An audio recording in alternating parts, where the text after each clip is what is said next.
വെനസ്വേലയ്ക്കും ഇറാനും പിന്നാലെ US വീണ്ടും കരുക്കൾ നീക്കുകയാണ്. ക്യൂബയാണ് അടുത്ത ലക്ഷ്യം. 3 പതിറ്റാണ്ട് മുമ്പുള്ള ഒരു വിമാനവെടിവെപ്പ് കേസ് കുത്തിപ്പൊക്കി. ക്യൂബയുടെ വിപ്ലവ നേതാവും മുൻ പ്രസിഡന്റുമായ റൗൾ കാസ്ട്രോയ്ക്കെതിരെ കുറ്റപത്രം സമർപ്പിക്കാനാണ് നീക്കം. US സൈനിക താവളങ്ങളും കപ്പലുകളും ക്യൂബ ആക്രമിച്ചേക്കുമെന്ന റിപ്പോർട്ടുകൾ US മാധ്യമങ്ങളിലും ഇടം പിടിച്ചു.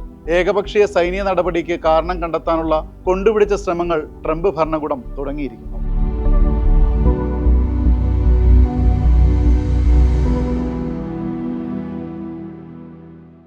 1996 US രജിസ്ട്രേഷനുള്ള 2 വിമാനങ്ങൾ ക്യൂബ വെടിവെച്ചിട്ട സംഭവമാണ് US വീണ്ടും ഉയർത്തിക്കൊണ്ടുവന്നിരിക്കുന്നത്.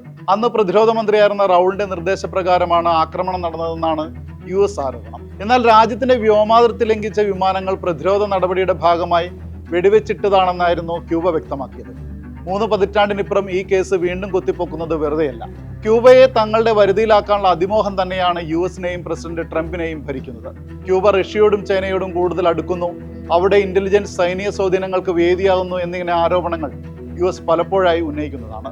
ക്യൂബ വെനസ്വേല ബന്ധം കൃത്യമായി മനസ്സിലാക്കിയാണ് വെനസ്വേല പ്രസിഡന്റ് നിക്കോളാസ് മഡൂറോയെ പിടികൂടി ഇരു രാജ്യങ്ങളെയും അസ്ഥിരപ്പെടുത്തിയത്. ശീതയുദ്ധകാലം മുതൽ US ക്യൂബ ബന്ധം സംഘർഷപൂർണ്ണമായിരുന്നു. ഫിഡൽ കാസ്ട്രോയുടെ വിപ്ലവത്തിന് ശേഷം കമ്മ്യൂണിസ്റ്റ് ഭരണകൂടത്തെ തകർക്കാൻ US പലതവണ ശ്രമിച്ചിരുന്നു. സാമ്പത്തിക ഉപരോധം മുതൽ രഹസ്യ ഓപ്പറേഷനുകൾ വരെ പരീക്ഷിച്ചെങ്കിലും ക്യൂബൻ ഭരണകൂടം നിലനിന്നു. എന്നാൽ ഇപ്പോൾ അതല്ല സ്ഥിതി. മുൻകാലത്തേക്കാൾ ദുർബലമാണ് ക്യൂബ. വെനസ്വേല ബന്ധത്തിന്റെ പേരിൽ US ഏർപ്പെടുത്തിയ സാമ്പത്തിക ഉപരോധങ്ങൾ ക്യൂബയെ കടുത്ത പ്രതിസന്ധിയിലാക്കിയിരിക്കുന്നു. ജനുവരിയിൽ US സൈന്യം വെനസ്വേല പ്രസിഡന്റ് നിക്കോളാസ് മഡൂറോയെ പിടികൂടി. വെനസ്വേല, മെക്സിക്കോ എന്നിവിടങ്ങളിൽ നിന്ന് ക്യൂബയിലേക്ക് ഇന്ധനം എത്തുന്നത് തടയുന്ന തരത്തിൽ നിയന്ത്രണങ്ങളും ഏർപ്പെടുത്തി. ഇതോടെ ക്യൂബയിലെ സാമ്പത്തിക മാനുഷിക പ്രതിസന്ധി വർദ്ധിച്ചു. ഇന്ധനത്തിനൊപ്പം ഭക്ഷ്യവസ്തുക്കളും രാജ്യത്തേക്ക് എത്തുന്നില്ല. 11 ദശലക്ഷം ജനങ്ങളുള്ള രാജ്യത്ത് ഭക്ഷ്യക്ഷാമം രൂക്ഷമാണ്. വൈദ്യുതി ക്ഷാമം കടുത്തതോടെ റേഷനിങ്ങും ഏർപ്പെടുത്തി.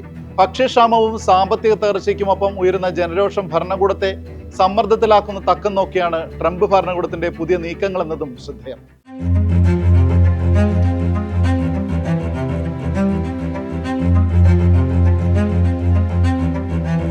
എന്തുകൊണ്ട് റൗൾ കാസ്ട്രോ എന്ന ചോദ്യം ഉയരാം.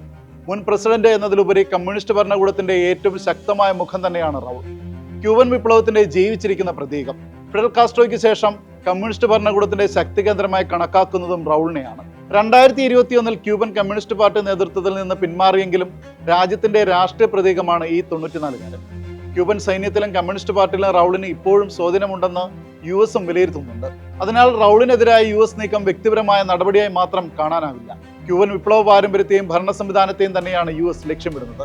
1959 ഫിഡൽ കാസ്ട്രോയിലൂടെ സ്ഥാപിതമായ കമ്മ്യൂണിസ്റ്റ് ഭരണകൂടത്തെ ഇല്ലാതാക്കുക തന്നെയാണ് USന് ലക്ഷ്യം. ജനുവരിയിൽ വെനസ്വേല പ്രസിഡന്റ് നിക്കോളാസ് മഡൂറോയെ പിടികൂടിയ സൈനിക നീക്കങ്ങൾക്ക് പിന്നാലെ അടുത്തത് ക്യൂബയാണെന്ന് US പ്രസിഡന്റ് ഡൊണാൾഡ് ട്രംപ് തുറന്നു പറഞ്ഞിരുന്നു. അതിനാൽ ഇപ്പോൾ റൗളിനെതിരെ തുടക്കമിട്ടിരിക്കുന്ന നിയമ നടപടി രാഷ്ട്രീയ സൈനിക സമ്മർദ്ദ തന്ത്രത്തിന്റെ ഭാഗമാണെന്നതിൽ സംശയം വേണ്ടതില്ല. നിയമ നടപടികളുടെ പേരിൽ ക്യൂബയെ രാജ്യാന്തര തലത്തിൽ ഒറ്റപ്പെടുത്തി ആഭ്യന്തര കാര്യങ്ങളിൽ കൂടുതൽ ഇടപെടാം എന്നാകും ട്രംപ് ഭരണകൂടത്തിന്റെ കണക്കുകൂട്ടൽ. ക്യൂബ വിമോചിക്കപ്പെടുന്നു എന്ന തരത്തിൽ ട്രംപ് അനുയായികളിൽ നിന്ന് ഉയരുന്ന പ്രതികരണങ്ങളെയും ഇതിനോട് ചേർത്ത് വായിക്കണം. ക്യൂബ സൈനിക ഡ്രോണുകൾ ശേഖരിച്ചിട്ടുണ്ടെന്നും ഗോണ്ടനാമ ബേയിലെ US നാവികത്താവളം, സൈനിക കപ്പലുകൾ, ഫ്ലോറിഡയിലെ കീ വെസ്റ്റ് എന്നിവിടങ്ങളിൽ ആക്രമണം നടത്താൻ പദ്ധതിയിടുന്നതായും US മാധ്യമമായ ആക്സിയോസ് റിപ്പോർട്ട് ചെയ്തിരുന്നു. ഈ report Cuban president Miguel Diaz Canel തള്ളിയിരുന്നു.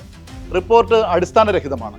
ക്യൂബയിൽ സൈനിക ഇടപെടലുണ്ടായാൽ ന്യായീകരിക്കാൻ US കെട്ടിച്ചമച്ച കഥ മാത്രമാണത്. പട്ടിണിയും പ്രതിസന്ധിയുമാണെങ്കിലും USന് മുന്നിൽ അടിയറവ് പറയില്ല. ഏതെങ്കിലും തരത്തിലുള്ള സൈനിക നടപടിക്ക് മുതിരുന്നത് വലിയ രക്തച്ചൊരിച്ചിലിന് കാരണമാകുമെന്നും മിഗുവൽ മുന്നറിയിപ്പ് നൽകിയിട്ടുണ്ട്. USന്റെ ഏതൊരു നീക്കത്തിനും വലിയ വില കൊടുക്കേണ്ടി വരുമെന്ന് വ്യക്തം. മേഖല മറ്റൊരു യുദ്ധത്തിന് കൂടി വേദിയാകുമോ എന്ന ആശങ്ക ലോക സമൂഹത്തെയും ബാധിച്ചിരിക്കുന്നു.